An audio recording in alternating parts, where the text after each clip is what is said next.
follow up today on one of Joe's videos about the recent, pretty skeptical about ever. Nevertheless, with the non-news happening in this country, eyewitness accounts, which in my view traditionally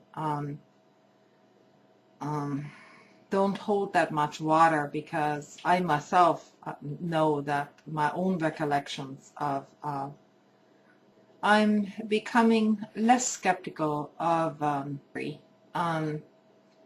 eyewitness accounts, which in my view traditionally don't hold that much water, because I myself know that my own recollections of not always without bias. You know, I can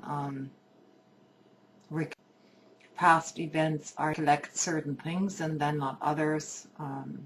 I forget certain things and try to favor on decos. I'm not sure, you know, whether this is true or not, but it rings true on decos. I'm not sure, you know, whether this is true or not, but it rings true in a certain way. The people at Homeland Security have really gone over the line, not only in the criteria of who is a threat, but in their treatment of persons against whom nothing has been proven. I read about this this morning and was totally flabbergasted. And I know there are a bunch of fascists. I don't know. He goes on about this thing, but if this woman is a terrorist, then so is Laura Bush. So this is her background, and it was just a little story, and I just wanted to read it to you because it, to me, it seems quite credible.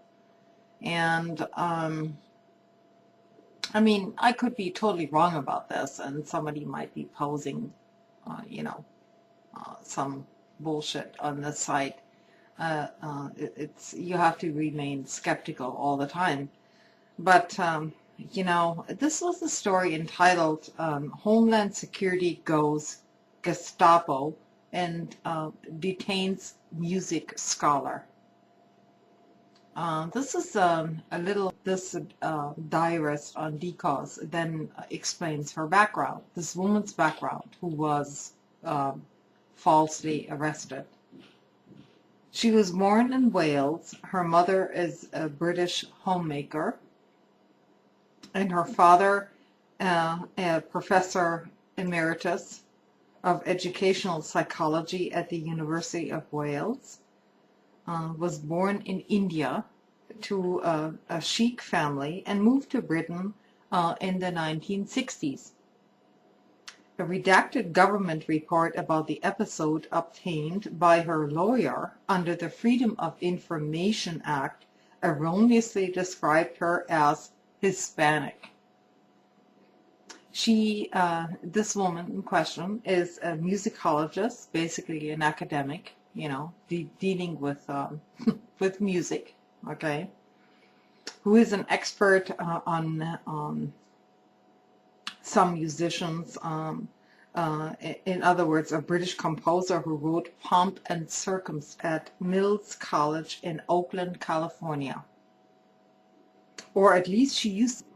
Ms. Guman, the teacher in question here, said that officers tore up her H-1B visa, which is valid through 2008, defaced her British passport. She happens to speak, she said, and they threatened to transfer her to a detention center in Santa Clara, California, unless she left on a flight to London that night. Now, this is a person who has been living in the United States for years, and all of a sudden she is being threatened with deportation under the so-called Patriot Act. Destroying government documents such as this visa is illegal. So is defacing a passport, be it US passports or from any other country. And then came the threats. Held incommunicado in a room in the airport, she was groped during her representative in the parliament or her members of Congress, including Senator Durbin, who have been unable to find out why this happened to a scholar in the United States of America.